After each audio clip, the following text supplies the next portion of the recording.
ono što ja mislim je da u narednom periodu moramo da čekamo neku vrstu pomoći i reakcije od države i nekako se nadam da će i država i društvo prepoznati i da su u ovom trenutku mogli da vide koji jeste značaj umetnosti i kulture upravo u nekim kriznim vremenima i da će prosto biti fair prema nama, pa isto koliko i mi u trenutku kada je trebalo komunicirati poruku ostanite kod kuće i u trenutku kada je ljudima nekako trebalo barem olakšati dane u toj teškoj izolaciji. Sad kad se govori o svim tim predstavama i raznim kulturnim sadržajima koji su deljeni online i tako dalje, to je isto zanimljivo. Tu je mnogo rada koji se na neki način ne vidi. Te stvari vi nemate gotove na YouTube-u i čak smo imali neke kao kritike, nisu vam dovoljno dobri snimci. Dakle, nije ovo bila situacija na koju smo mogli da se nekako spremimo, ali mi se čini da je stvarno reakcija kulturnih radnika bila fair i bila vrlo nekako ujedinjena, jeli. Sad, naravno, bolje je da je kultura bila dostupna tako nego da je, jeli, uopšte nema, ali mislim da za pozorišta to nije rešenje. Mislim da moramo da počnemo da razmišljamo u narednom periodu o nekim novim formatima, sada znajući kakva su pravila karantina, šta može da se dogodi drugi put i tako dalje, koji bi manje bili informacija o predstavi koja je nekada izvedena, a više neki pokušaj da se rekreira pozorišno iskustvo, čini mi se. Predstavu Šumadija, koja je zapravo kombinacija, multimedijalna kombinacija je, pa možda bi ono bilo interesantan primer, znači izvedena u Šabačkom pozorištu pre par meseci, možda bi ona bila upravo interesantan primer da se pokaže i eventualno i mlađa publika uvede to kako može klasična umetnost da bude kombinovana sa novim medijima i sa novim platformama. Pa nekako mi se čini sada, mi smo baš u ovoj situaciji, to je prosto veliki izazov. Neke stvari koje su nam možda izgledale kao daleka budućnost, kao da ćemo takve predstave gledati prvo na Bitefu nekoliko godina, pa onda kao razmisliti eventualno možemo li nešto tu da iskoristimo za nas. Čini mi se da je to nekako zakucalo na vrata snažno. Sve pokušaje treba apsolutno pohvaliti, recimo to što je radila ekipa iz izvanrednog pozorišta, mnogo ekipa sa nezavisne scene koje su vrlo dobro reagovale, ali mi se čini da još nije došlo do nekog, da kažem, da se nije došlo do nekog novog jezika tih novih medija i načina na koji bi oni mogli da imaju, jeli, tu izravnu komunikaciju pozorišta, nego da smo više ostali na, da kažem, reprodukcijama u suštini naših predstava i koje su dobre u nekom informativnom smislu i za koje interesovanje prvih nedelja karantina bilo ogromno. Sada mi se čini da pomalo već počinje da opada i da nije u pitanju kvalitet sadržaja koji imate da ponudite, nego da su ljudi malo umorni od gledanja u ekran i ja ih potpuno tu razumem. I idu napolje. Tako je. Prave sebi pozorište.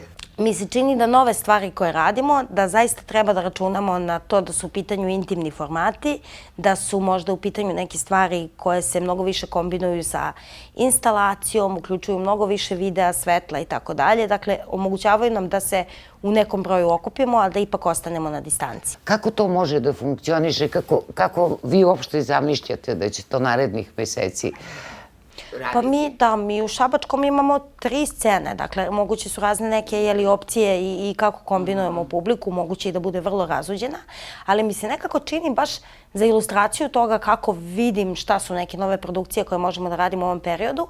Čini mi se da je dobra ilustracija razgovor koji sam imala sa rediteljem Nikolom Zavišićem, koji treba da počne da radi nešto kod nas i pre neki dan sam ga pitala, možeš ti to isto, samo kao da je za selekciju onog Bitefa koji se zvao Svet bez ljudi. Dakle, nekako mi se čini da moramo da izađemo iz paradigmatičnog razmišljanja scene kutije. To nije tako novo za pozorište, nije novo za izvođačke umetnosti, ali jeste novo za institucije u Srbiji. Mislim da treba razmišljati o nekim prostorima i nekoj vrsti interaktivne publike gde bi možda gledalci sami odlučivali koliko su zaista blizu, koliko idu ka predstavi ili se udaljavaju i tako dalje. Pozorište jeste poslednje utočište neke neposredovane, nemedijatizovane komunikacije u savremenom svetu. I ja verujem da tako i treba da ostane, ali prosto dok se ne steknu uslovi da se opet vrati sve na staro, moguće je da ćemo, misleći na neki drugi način, što kažu misliti van scene kutije, da ćemo neke stvari redefinisati i unaprediti, da će možda nešto se i naučiti, što možda u kasnijem nekom periodu neće za pozorište biti loše. Konkretno, mislim da i umetnici i tehnika zaista moraju da je sada imperativ da se ovlada novim tehnologijama, jer ili ćemo to naučiti ili nas neće biti, prosto nestaćemo. i nisam tu pesimistična. Mislim da je pozorište doživjelo u svojoj istoriji prošlo i kuge i ratove i mnoge druge izazove pa izlazilo jače i pametnije. Samo što mi se čini da neke stvari koje smo možda malo odlagali i nadali se da su one daleka budućnost ili smatrali da ne moramo to da radimo sad, da nam je ova situacija pokazala da moramo baš sad i nekako se nadam da će, ako ima pozitivne posledice ovoga, ona biti neka vrsta, da kažem, informatički pismenijih kadrova u samim pozorištima i možda razbijanja jednog malo konzervativnog pogleda na to šta je pozorište i drama. Da li razmišljate o izlasku, znači da ne bude ta kutija i koji su to prostori koje Šabac nudi? Apsolutno da.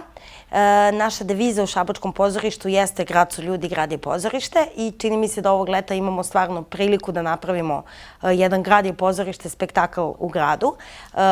Šabac je lep, sceničan grad mimo festivala, dakle tokom leta i to je ono što je nekako sada najizvesnije. Mi još čekamo mnogo zapravo zvaničnih preporuka i mnogo nekih odluka o tome kako će se raditi, ali i sve moje kolege znaju da nekako najviše nade polažem u leto i čini nam se da će leto biti relativno bezbedno za igranje, a posebno za igranje u otvorenim prostorima. Dakle, pored te akcije Grad je pozorište, gde ćemo imati naša letnja igranja na polju, 15. jula izaći ćemo i sa premijerom predstave Aplikacija Voland u režiji Kokana Mladenovića. To je predstava koja na vrlo inovativan način uključuje i nove tehnologije.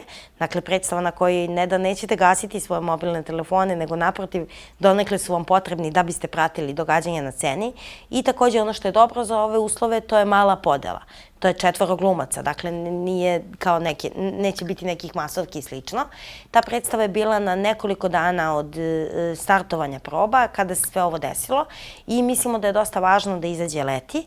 To je također predstava koja ima već zakazana nekolika gostovanja, letnja igranja u Crnoj Gori na nekim festivalima koji su na otvorenom i čiji organizatori još ne pomišljaju na otkazivanje, tako da mislimo da je važno da i mi budemo deo tog prvobitnog dogovora koji smo napravili.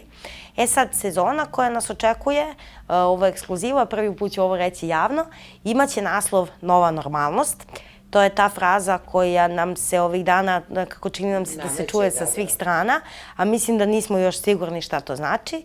I negde ćemo mi kroz nekoliko predstava, instalacija, novih predstava, novonormalnih predstava, pokušati da zapravo odgovorimo na ta pitanja koja nas negde tu muče.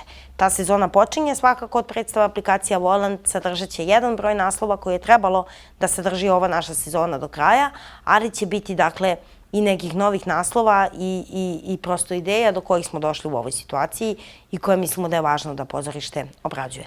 Pre nove sezone, pre nove normalnosti, čeka nas nešto što ide na svake 4 godine.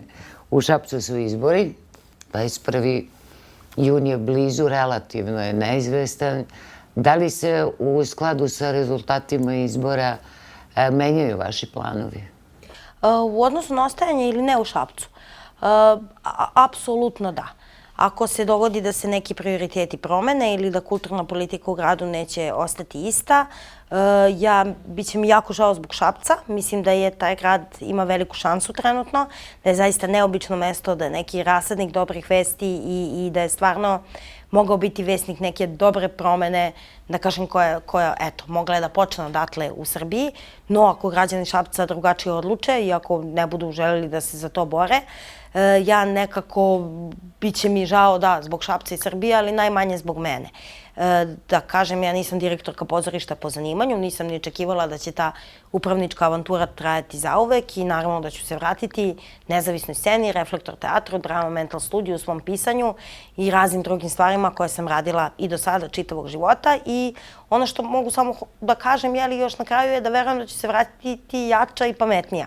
S druge strane, živeći u Šapcu već skoro 2 godine, ja imam i dosta optimizma i dosta vere u taj svet koji sam tamo upoznala i čini mi se da su to ljudi koji vrlo dobro znaju da cene neke prednosti koje ima trenutno život u njihovom gradu i kada čujem neko suprotno mišljenje, ja često kažem da bih sve stipendirala, da dođe na nekoliko meseci u Beograd ili negde drugde i pokušaju da neke projekte sprovedu. Da, evo, počnemo samo od toga da je Šabac, recimo, svoj konkurs za kulturu, za nezavisne umetnike završio u roku i svi projekti će biti realizovani i isplaćeni kada je prvobitno rečeno i dogovoreno. Beograd time ne može da se pohvali. Zatim je nekako to, u Šapcu se takođe mnogo radi, u Beogradu smo prisustvovali toj nekoj havariji raskopanog grada koji više nije upotrebljiv, ne može u njemu da se živi, može samo da se nesrećno voli dok se ne poludi.